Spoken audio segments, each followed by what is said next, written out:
제가 앞에 부교육자로 사역했던 교회에서 주일학교 담당할 때 주일학교 예배에 반주를 담당했던 자매가 대학교에서 피아노 전공을 했었고요. 피아노 반주를 아주 잘했었어요. 예. 찬양을 하거나 CCM 뭐 이런 걸 반주할 때 클래식을 연주한 전공자답지 않게 아주 반주를 잘해줬었죠.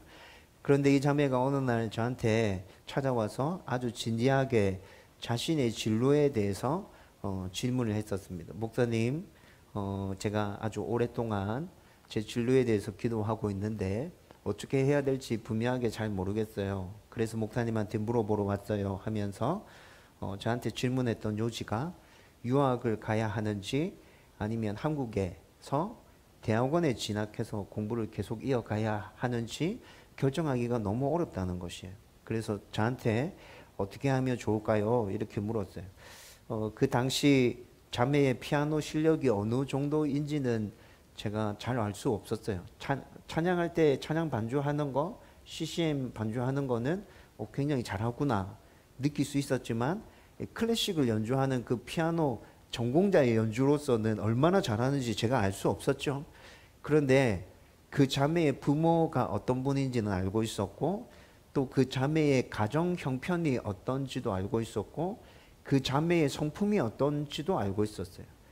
이런 모든 것들을 종합해서 봤을 때 그 자매는 유학을 가든 아니면 대학원에 진학해서 공부를 하든 자기 실력을 고려해서 또 자기가 그 어려운 과정을 충분히 감당할 수 있을 것인지 충분히 생각해서 그냥 스스로 결정하면 되는 문제였어요. 여러분, 유학을 가고 대학원에 진학하는 게 옳고 그름과 관련된 문제인가요? 그렇지 않죠? 이건 옳고 그름과 상관없는 문제예요. 그런데 옳고 그름과 관련된 문제가 아니라 할지라도 부모의 능력이 안 돼. 가정이 너무 힘들어. 그럼에도 불구하고 고집스럽게 이 일을 진행한다면 그것도 뭔가 좀 문제가 있죠. 그런데 그 자매의 가정은 유학을 간다 하더라도 충분히 다 뒷바라지 해줄 수 있는 그 정도의 가정이었다고요. 또 자매의 성품을 봐서도 늘 성실했고 굉장히 동작이 느리긴 했지만 성실하게 자기 일을 하는 자매였어요. 이런 성품을 봤을 때는 그냥 자기가 생각해서 결정하면 되는데 이런 생각이 좀 들었죠. 그런데 이 자매와 대화를 나누는 중에 어떤 걸 선택하든지 간에 공부하고 난 이후에 어떻게 될 것인지에 대해서 미래의 그 불확실성에 대해서 하나님께 답을 구함으로 뭔가 보장받기를 원하고 있구나라는 생각이 들었어요. 제가 지금 무슨 말 하는 건지 여러분 이해가 되시죠? 그 자매가 정확한 하나님의 뜻을 구하는 이유는 미래의 불확실성에 대한 보장을 받기 위해서라는 느낌이 저한테 강하게 들었다는 것이죠. 여러분, 그런데 이런 문제가 비단 이 자매에서만 나타나는, 이 자매에게서만 나타나는 문제인가요? 여러분, 저의 모습을 잘 살펴봐도 제가 어떤 중요한 일을 결정할 때 늘 하나님의 말씀으로 응답받는 게 제일 좋다라고 말씀드렸죠. 그런데 진짜 중요한 문제면 하나님의 말씀에 응답받는 게 맞아요. 그런데 그냥 일상적으로 우리가 늘 결정해야 되는 문제라면 제가 그냥 성경적인 생각을 가지고 고민하고 생각해서 결정할 수 있다고 말씀드렸잖아요. 그럼에도 불구하고 제 안에서도 미래에 대한 불확실성에 대해서 염려되거나 근심되는 게 크면 하나님의 분명한 말씀으로 응답받아서 그 불확실성에 대한 부분을 메꾸고 출발하고 싶다는 욕구가 강하게 있다는 거죠. 여러분, 아마 그 자매도 그런 생각 때문에 저를 찾아와서 질문한 거 아닐까라는 생각이 들었어요. 그냥 스스로 생각하고 고민해서 결정하면 되는데 그렇게 결정한 것에 대해서 하나님도 뭐라 하지 않으실 텐데 왜 그렇죠? 하나님께서 이미 우리에게 자유의지를 주셨잖아요. 자유의지를 주신 것 사용해서 그리고 성경의 말씀이 있잖아요. 그 말씀을 기준으로 삼아서 생각하고 판단해서 이렇게 가면 되는데 그런 생각들 때문에 자매가 나한테 질문했구나. 그리고 내 안에도 그런 부분이 있구나 라는 것들에 대해서 생각하고 느낄 수 있었다는 거죠. 여러분 지금도 여전히 제가 책임을 지고 결정해야 되는 문제들, 제가 책임을 지고 뭔가 계획을 해야 되는 문제들에 있어서는 아직도 분명한 하나님의 말씀이 주어지면 좋겠다는 생각이 제 안에 강합니다. 그냥 성경적인 사고를 바탕으로 제가 늘 여러분들에게 얘기했던 것처럼 생각하고 판단하면 되는 것인데, 그냥 분명한 하나님의 말씀이 나한테 주어지면 그 미래에 대한 불확실성이 이 말씀으로 인해서 뭔가 보장이 될 것 같은 느낌이 계속 들잖아요. 여러분, 지난주에 교회 장소와 관련한 문제에 있어서 온 성도들이 마음을 합해서 하나님께 기도하자고 제가 선포하고 말씀드렸죠. 여러분, 그런데 이 부분에 있어서 똑같은 마음이 제 안에 생겨난다는 것이죠. 그 자매가 품었던 그 비슷한 마음, 그러면서 분명한 하나님의 말씀이 주어지면 좋겠고, 만약에 하나님의 말씀이 안 주어지면, 그래서 결정하고 나아갔는데 그 미래의 그 불확실성에 대해서 내가 진짜 책임지고 감당해야 될 일이 생기면 그거 어떻게 하지? 라는 염려와 고민이 생긴다는 거예요. 여러분, 이런 고민들을 하면서 계속 제 안에 스물스물 일어나고 있는 질문들이, 그러면 도대체 하나님께서 나에게 허락하신 이 자유의지를 가지고 나는 어디까지 계획하고 결정할 수 있는 거지? 라는 고민이 계속 생겨난다는 거예요. 이 문제와 관련해서 인생을 살아가면서 늘 부닥치고 늘 기도해서 한 고비를 넘어갔다고 생각했는데, 또 다른 문제가 다가오면 이 문제에 또 부닥치는 거예요. 또 고민하게 되는 거예요. 그리고 그 문제를 또 넘어갔는데 또 고민하게 되고 또 고민하게 되고, 계속 그런 일들이 반복되고 있다는 것이죠. 여러분, 교회 이전에 대한 문제로 계속 기도하고 있는 지금 이 고민이 하루 온종일 제 머릿속을 떠나지 않고 계속 맴돌고 있어요. 이런 고민을 안고 월요일에 오전에 가덕도에 가서 기도하고, 이제 오후에 수요 기도에 오늘 이 말씀을 준비하기 위해서 다시 본문 말씀을 묵상하던 중에, 제가 수요 기도의 설교 본문 묵상이 주일 저녁에 시작되거든요. 주일 저녁에 말씀을 읽고 오늘 설교에서 나눌 포인트를 정했어요. 그런데 주일 저녁에 정한 그 포인트와 전혀 상관없는 다른 포인트가 월요일 날 오후에 말씀을 보는데 다시 이렇게 새롭게 딱 떠올라 보이는 거예요. 오늘 본문에 나타나는 다윗과 요나단의 그 결정과 계획들, 그리고 지금까지 우리가 나눈 사무엘 전체 말씀을 생각해 보면서 과연 내가 어디까지 계획하고 결정할 수 있는지에 대해서 깊이 있게 고민하게 되었죠. 말씀을 보면서 새롭게 묵상하게 된 거예요.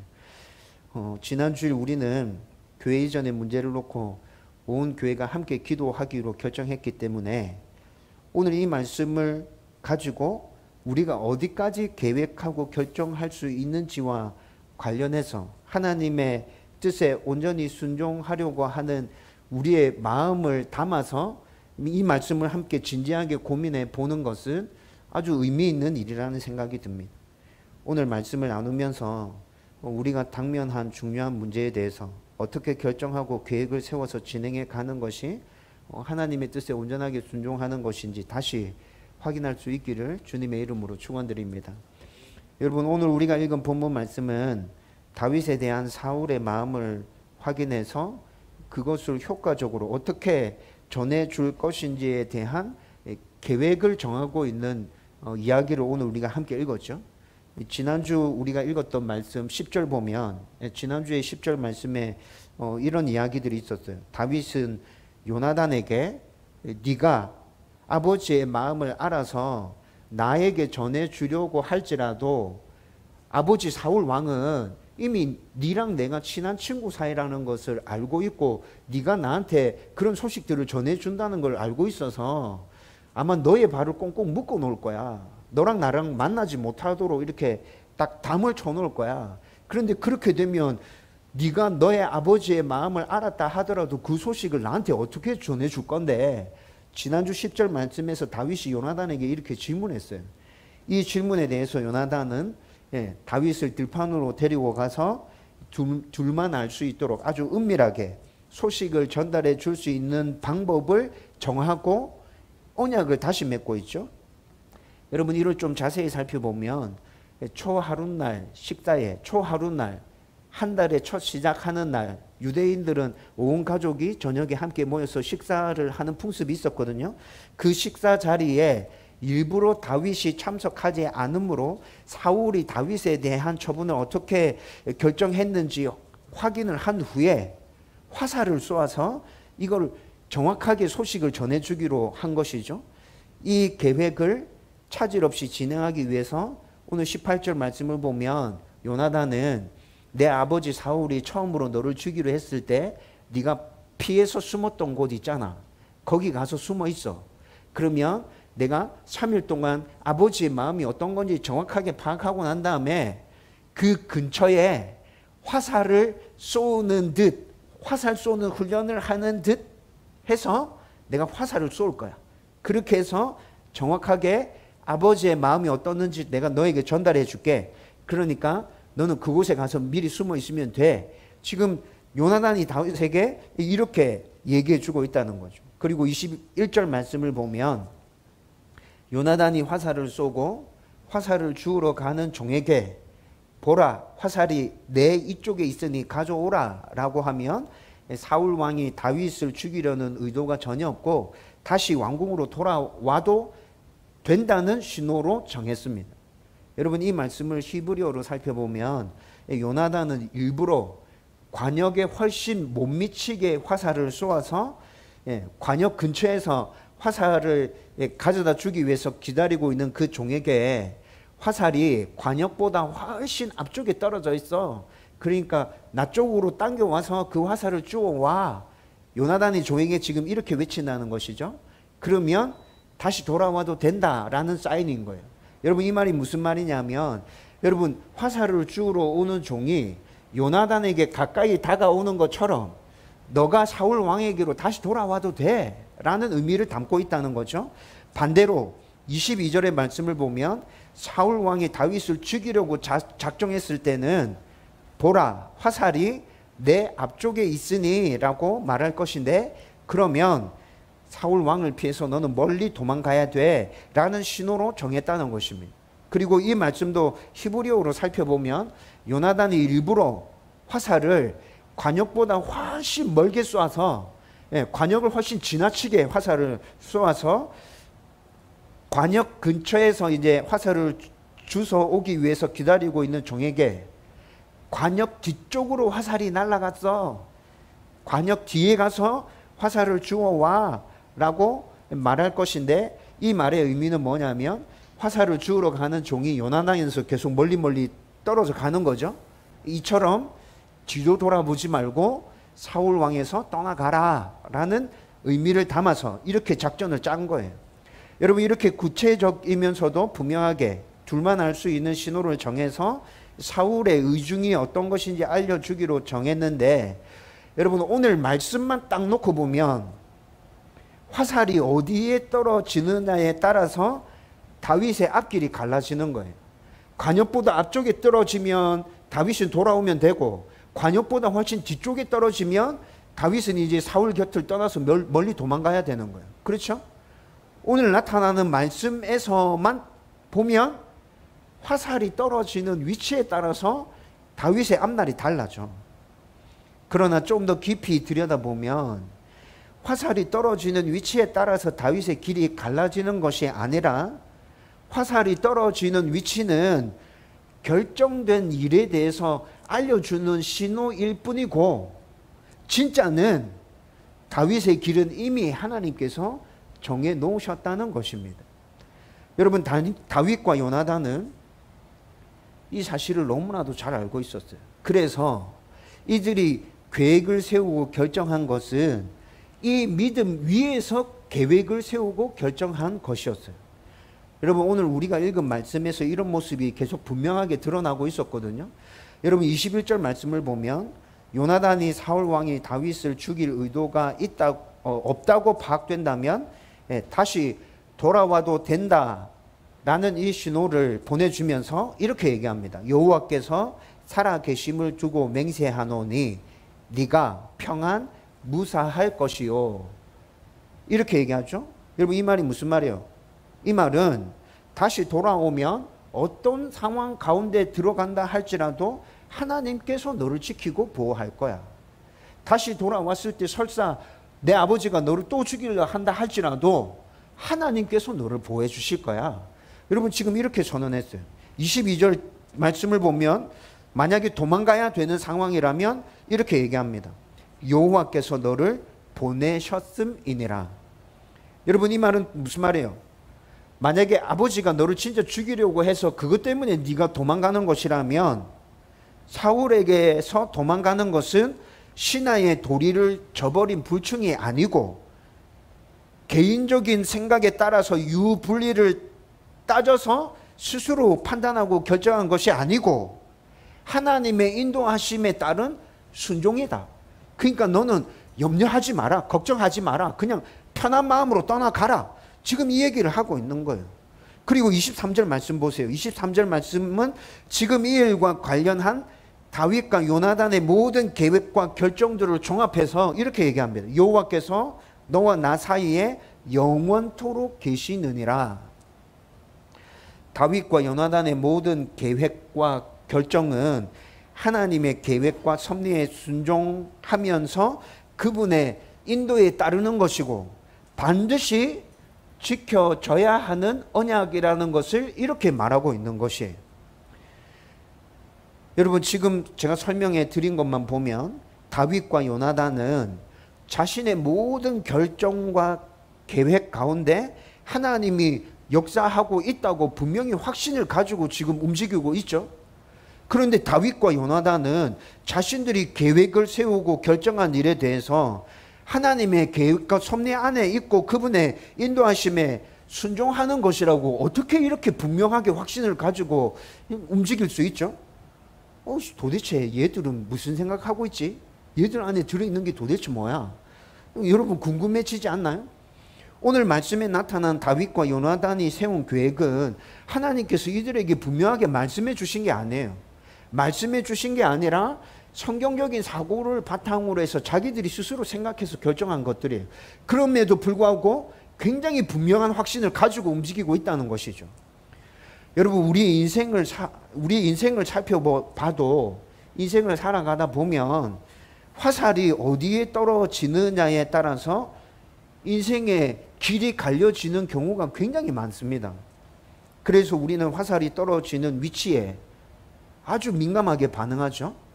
예를 들어보면 학생들은 대학 입시에서 내가 원하는 대학에 들어가느냐, 내가 원하는 과에 합격하느냐, 불합격하느냐, 여기 굉장히 민감합니다. 젊은이들은 대학을 졸업하고 난 후에 내가 원하는 직장에 취직할 수 있느냐, 내가 원하는 배우자와 만나서 가정을 꾸릴 수 있느냐, 여기 굉장히 민감하게 반응하죠. 어른들은 어떻죠?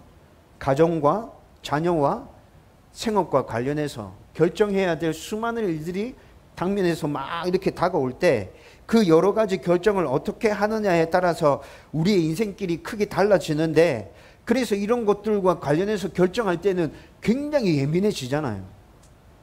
물론 이런 모든 결정은 우리 인생에서 정말 중요한 일이 맞습니다. 그래서 이런 결정을 할 때는 신중해야 되고 깊이 고민해야 되고 결정하고 난 후에도 굉장히 조심스럽게 일을 진행시켜 가야 되죠. 그러나 여러분 좀 더 깊이 생각해 보면 신중하게 결정했어요. 깊이 고민하면서 결정했어요. 그런데 그렇게 결정했다고 하더라도 우리가 걸어가는 인생의 길이 반드시 우리가 선택한 대로, 우리가 결정하는 대로, 우리가 계획한 대로 그렇게 움직여져 가던가요? 그렇지 않죠. 그렇게 안 될 때가 너무 많잖아요. 여러분 지금 우리가 신중하게 생각하고 깊이 고민해서 어떤 결정을 내리고 계획을 세웠다 하더라도 우리가 기대했던 것과 정반대로 그 결과들이 나타날 때가 더 많다는 거예요. 그래서 하나님을 믿는 성도는 우리가 어떤 결정을 하고 어떻게 계획하느냐 보다는 모든 일이 하나님의 다스리심과 통치 아래 있다는 것을 먼저 인정하고 그 하나님을 신뢰하는 것이 더 중요하다는 말입니다. 우리의 주인이시며 좋은 아버지이신 하나님에 대한 신뢰와 순종을 먼저 바탕에 깔고 그분의 말씀에 따라서 순종해 가려는 생각을 가지고 계획을 세우려는 생각을 가지고 그렇게 결정해 가야 한다는 것이죠. 앞서 언급했던 것처럼 우리가 하나님의 말씀을 붙들고 신중하게 생각하고 고민해서 결정했는데 눈앞에 당장 나타나는 현실은 우리의 기대와 너무 다르게 나타날 때 정말 많죠. 여러분, 그런데 이럴 때 우리의 주인이시며 좋은 아버지이신 하나님을 온전히 신뢰하고 있다면 우리는 그 모든 상황들을 참고 인내하면서 이겨나갈 수 있게 될 거라고요. 여러분, 하일델베르그 교리 문답에서 섭리편에 가보면 이 부분에 대해서 제가 지금 설명한 것과 똑같이 설명해 주고 있어요. 하나님의 섭리를 이해하고 아는 것이 왜 중요하죠? 그것을 받아들일 수 있게 됩니다. 감사할 수 있게 됩니다. 그리고 하나님 주시는 능력을 붙들고 이겨나갈 수 있게 됩니다. 여러분, 하이델베르그 교리 문답에 나타나는 섭리와 관련된 답변이거든요. 여러분, 이렇게 하나님께서 우리를 어떤 상황 가운데서도 붙들고 인도하고 계셔 라는 믿음을 가지고 그 모든 상황들을 담담하게 견뎌 가면서 이겨내는 성도라면 시간이 흐르고 난 다음에 내 삶을 다시 뒤돌아 봤을 때 우리의 삶 가운데 이루어진 일들을 보면서 분명히 하나님께서 선을 이루어 주셨고 나에게 제일 좋은 응답을 해 주셨구나 라는 것을 깨닫게 될 것이고 우리는 그렇게 고백하게 될 것이에요. 따라서 우리가 어떤 일을 결정하고 계획할 때는 잠언서 16장 9절의 말씀처럼 사람이 마음으로 자기의 길을 계획할지라도 그의 걸음을 인도하시는 이는 여호와시니라. 여러분, 이 말씀을 우리 가슴에 새기고 하나님을 신뢰하는 것을 우선순위에 두고 하나님의 말씀에 따라서 순종해 갈 수 있었으면 좋겠다는 것이죠. 어떤 일을 결정하고 계획할 때 우리의 주인이신 하나님에 대한 신뢰를 놓치고 그분의 말씀에만 집중하기 시작하면 그 말씀이 우리의 우상이 되어져 버릴 수도 있어요. 그러므로 우리는 우리의 주인이신 하나님과 늘 말씀과 기도를 통해서 동행하면서 그분께 집중하고 그 다음에 그분이 들려주는 그 음성에 순종해서 나가면 된다는 것입니다. 여러분, 월요일 오후에 이 말씀을 붙들고 이런 묵상을 다시 하게 됐어요. 그리고 이 묵상을 이렇게 하고 난 다음에 지금 우리가 수요 기도회 때 사무엘상 말씀을 강의하면서 쭉 말씀을 나누고 있었는데 사무엘상 말씀 전체에서 이런 모습으로 계획하고 결정한 일들이 있었나? 라는 것에 대해서 또 생각해 봤어요. 그리고 지금까지 살펴봤던 사무엘상 전체 말씀을 다시 돌아보니까 이렇게 생각하고 결정하고 계획한 인물들이 많았어요. 여러분, 1장에서 한나가 아이를 못 낳아서 하나님께 기도하죠. 근데 제가 한나의 모습을 딱 떠올렸을 때 한나는 도대체 어떤 마음을 가지고 아들을 달라고 하나님께 그렇게 기도했지? 그리고 아들을 주시면 평생 나실인으로 그 아들을 하나님께 바치겠습니다. 한나가 이렇게 기도하잖아요. 근데 그 생각은 도대체 어디서 온 거야? 그냥 단지 아이를 못 낳아서 아이를 못 낳는 여인의 한해 복받쳐가지고 그냥 그렇게 자기의 소원을 그냥 하나님께 아뢰고 있는 건가? 아니면 그 간구조차도 정말 하나님에 대한 신뢰를 바탕으로 해서 이루어지고 있는 건가? 라는 생각이 들었죠. 다시 찾아봤어요. 한나가 어떻게 이 기도를 했고 그 기도 응답이 어떻게 나타났고 그리고 그 기도 응답이 이루어지고 난 다음에 자신의 소원에 대해서 어떻게 한나가 행동하고 있는지에 대해서 말씀 전체를 다시 살펴보면서 한나가 어떤 마음으로 이 기도를 했는지에 대해서 확인한 결과 한나는 아이에게 집중하고 있었던 게 아니라 하나님께 집중하고 있었어요. 아이를 못 낳는 여인의 한해 복받쳐서 그렇게 기도한 것이 아니라 물론 아이를 낳고 싶은 간절한 소원함도 있었지만 여러분 2장에 나타나는 한나의 찬양을 다시 읽어보십시오.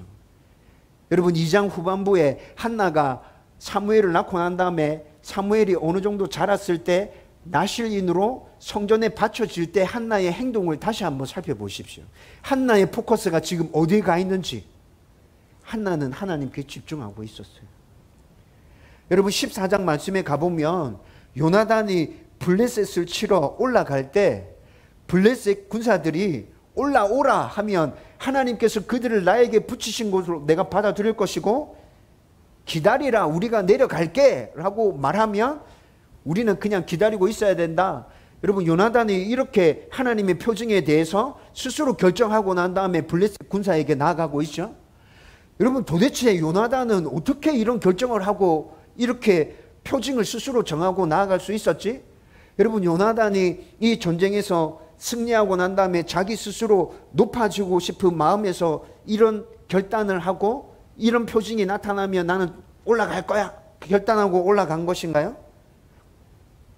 요나단이 하나님의 표징이라고 선언한 부분들 그리고 그가 결정하고 행동했던 모든 부분들을 다시 읽어보면 여러분 요나단은 전쟁의 승패에 대한 모든 부분이 이미 하나님 손에 달려 있다는 것을 고백했어요. 자기가 이 전쟁의 승리를 통해서 자기 스스로를 드러내려고 하는 그 생각에 의해서 이렇게 나아가고 있는 것이 아니라 이미 요나단은 이 전쟁의 승패는 하나님의 손에 있는 것이고 나는 하나님을 의지해서 나아가는 것뿐이고 하나님이 저들을 진짜 나에게 붙여주신다면 내가 이 전쟁을 승리로 이끌 수 있고 그렇게 하나님께 집중해서 나아가고 있다는 것이죠. 여러분 17장에 가보면 소년 다윗이 골리앗이 부르짖는 소리를 듣고 거룩한 분노에 휩싸여서 당장 전장으로 나가서 저 골리앗의 목을 베개 놓으라고 선언하면서 전장에 나가는 모습이 보여요. 여러분 이 다윗의 이 결단도 아주 무모한 결단처럼 보이지만 다윗이 하나님을 온전히 의지하고 바라보고 하나님을 집중하고 있다는 모습이 드러나고 있는 본문인 거죠. 여러분 20장에 가보면 다윗과 요나단이 사울의 마음에 담겨져 있는 진짜가 무엇인지 알아보기 위해서 자기들끼리 계획을 세우고 결정하잖아요. 그런데 다윗과 요나단의 이 결정도 그들의 생각과 그들의 마음이 하나님께 집중되어져 있다는 것이 계속 드러나고 있다는 거예요. 여러분 이런 모든 사건들을 통해서 제가 발견한 것은 이 사람들이 성경적인 사고를 바탕으로 해서 생각하고 결정한 모든 것들은 자기를 위한 어떤 것이 아니었구나. 오로지 하나님께 집중해서 하나님께서 시키시는 대로 그것이 어떤 것이라 할지라도 온전히 순종해서 나가겠다라는 그 마음이 있어서 이들이 이렇게 생각했고 결정했고 그래서 설사 그 결정이 잘못된 결정이라 할지라도 하나님께서 그들의 그 순수한 마음을 보셨기 때문에 하나님께서 그들 가운데 역사하고 계시는 것. 여러분 이와 반대되는 모습들도 사무엘상 말씀에 계속 나타나고 있었어요. 여러분 4장 말씀을 읽어보면 이스라엘 백성들이 블레셋과의 1차 전투에서 패하고 돌아와서 언약궤를 가지고 전쟁에 나가고 있습니다. 그런데 언약궤를 가지고 전쟁에 나간 이스라엘 백성들의 결정과 선택은 어떤 것이었습니까? 그 언약궤를 꼭 부적과 같이 생각하고 이렇게 나가면 하나님께서 자기들에게 승리를 주실 것이라 착각하고 그렇게 결정하고 행동하고 있어요. 하나님과 전혀 상관없는 결정이었어요. 여러분 8장에 가보면 이스라엘 백성들이 자기들에게 이방인들과 똑같이 자기들을 다스릴 왕을 달라고 요구하고 있습니다. 여러분 이 요구는 어떤 생각에서 결정되어진 것이죠? 자기 스스로 왕이 되어야겠다는 생각에서 이스라엘의 진짜 왕이시며 지금까지 그들을 다스리고 통치하시고 인도해 오신 그 왕이신 진짜 왕이신 하나님을 부정하면서 우리가 왕이 되어야겠어요 라는 결정에서부터 나온 것이었다는 거죠. 14장에 가보면 여러분 요나단은 14장에서 위대한 믿음의 결단으로 아주 완전히 불리한 이 전쟁의 전세를 뒤집어서 승리의 판세로 완전히 바꿔놨죠. 그렇게 요나단이 전쟁을 완전히 뒤집었는데 여러분 14장 뒷부분에 가보면 사울은 자기 욕심에 따라서 이 전쟁을 지금 이 상황에서 완전히 매듭짓고 끝내야겠다는 생각으로 아주 얼토당토하나 명령을 군사들에게 내립니다. 하루 종일 전투에 시달리고 있는 군사들에게 아무것도 먹지 말고 끝까지 블레셋 군사들을 쫓아가서 다 쳐 죽이라. 여러분 쳐 죽이는 것도 힘이 있어야 할 거잖아요. 그런데 사울이 이렇게 무리한 명령을 내린 이유는 뭐였어요? 그 근거는 뭐였죠? 하나님과 상관이 있는 거였어요? 하나님과 상관없었어요. 자기 욕심에서부터 비롯된 잘못된 결정이었고 잘못된 명령이었다고요.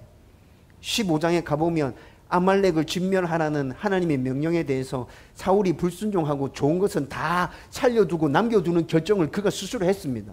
여러분 이런 결정은 어디서 나온 겁니까? 그의 교만함에서부터, 그의 욕심에서부터 나온 거라죠. 여러분 이런 말씀들을 살펴보면 잘못된 선택과 결정들은 하나님과 상관이 없었구나. 자기 스스로 욕심에 따라서 교만한 그 마음으로 그렇게 결정했고 일만을 바라보고 결정한 모든 것들이 이렇게 뒤처져지고 있구나. 여러분 지금까지 우리가 살펴본 사무엘상에 나타난 이런 사건들과 오늘 우리가 나눈 말씀을 연결해서 정리하면 중요한 일을 결정하고 계획할 때 제일 중요한 건 뭐예요? 하나님의 말씀보다 우리의 주인이신 하나님 그분께 집중하는 거예요. 그분께 집중하는 거예요. 여러분 이게 정말 중요하다는 거예요. 다시 말씀드리면 여러분의 삶에서 생기는 중요한 일에 관심을 두고 하나님의 말씀을 묻고 기다리는 것보다는 교회에서 생기는 중요한 일에 관심을 두고 하나님의 인도를 바라며 기도하기보다는 우리의 주인이신 하나님 그분에게 먼저 집중하고 그분과 행복하게 동행하고 그렇게 동행하던 중에 하나님께서 우리에게 들려주시는 말씀이 있을 때 그 말씀에 온전히 순종하기 위해서 몸부림쳐야 한다는 것입니다. 우리가 중요한 모든 일을 이렇게 결정해야 하는 이유가 어디에 있습니까? 오늘 말씀에서 확인했잖아요. 다윗이 가야 할 길은 요나단이 쏜 화살에 의해서 결정되는 것이 아니라 그를 들어 쓰시려고 하는 하나님께서 이미 하나님의 섭리 가운데서 계획하고 준비해 놓으셨어요. 우리의 인생 길에서도 우리가 아무리 말씀을 붙들고 신중하게 생각하고 고민해서 결정하고 계획하는 일이라도 하나님의 뜻에 따라 하나님이 주권적으로 인도해 가실 거예요. 우리는 그 하나님을 믿고 신뢰해야 된다는 것입니다. 그러므로 먼저 하나님 그분께 집중하고 그 다음 우리의 일과 관련한 하나님의 말씀을 기다려야 한다는 겁니다. 저와 여러분들이 이 사실을 잘 기억하고 지금 각자가 당면한 그 일 가운데 또 우리 교회 장소 이전과 관련한 이 모든 일들 가운데 먼저 하나님께 집중하고 그분과 온전히 동행하면서 말씀을 깨닫고 순종해 가기를 주님의 이름으로 축원드립니다. 여러분 이제 말씀을 정리하려고 합니다. 우리가 함께 나누고 있는 이 사무엘상 강해의 전체 주제가 뭔지 아십니까? 오늘이 55번째 사무엘상 강해거든요. 제가 처음에 사무엘상 강해를 하면서 이 강해의 전체 주제는 이것입니다 말씀드렸는데 잘 생각이 안 날 거예요. 여러분 이 강해의 전체 주제는 우리의 진정한 왕이신 하나님입니다. 이 주제를 가지고 우리는 지금 사무엘상 전체를 살펴보고 있는 거예요. 여러분 이 주제가 우리 삶 속에서 실행되고 있다면 일보다는 주인이신 하나님께 집중하는 것이 당연하겠죠. 우리의 진정한 왕이신 하나님. 하나님이 우리의 진정한 왕이라면 내가 당면하고 있는 일에 집중해서 이 일과 관련해서 하나님께서 나에게 어떻게 말씀해 주실까라는 것은 두 번째 문제이고 첫 번째 문제는 하나님, 내 왕이신 하나님 그분 자체에게 집중하는 게 첫 번째인 게 맞죠? 여러분 그런데 이게 정말 당연한 일이라고 생각하고 있음에도 불구하고 우리가 어떤 일을 진행해 가다 보면 자꾸 일에 마음이 쏠리는 우리 자신을 발견할 때가 진짜 많다는 거죠. 하나님은 온데간데 없어지고 그냥 그 일만 계속 남아있는 모습을 자주 발견하게 됩니다. 성도가 조금씩 많아지고 여러 가지 고민해야 할 새로운 일들이 생겨나고 또 장소에 대한 필요가 계속 눈에 보이기 시작하면서 여러분 제가 매일 아침에 똑같이 기도하고 있었거든요. 그런데 제 기도가 뭔가 산만하다는 느낌이 계속 들었어요. 뭔가 기도가 뭔가 산만해. 예전이랑 좀 다른 것 같은데 그 느낌이 계속 들다가 2주 전에 아침에 기도하다가 어떤 생각이 들었냐면 교회를 개척하고 난 다음에 처음에 내가 이런 기도를 자주 했었는데 요즘에 이런 기도는 잘 안 하는 것 같은데 그 기도가 어떤 기도였냐면 하나님만으로 만족하고 기뻐하고 평안할 수 있었으면 좋겠습니다.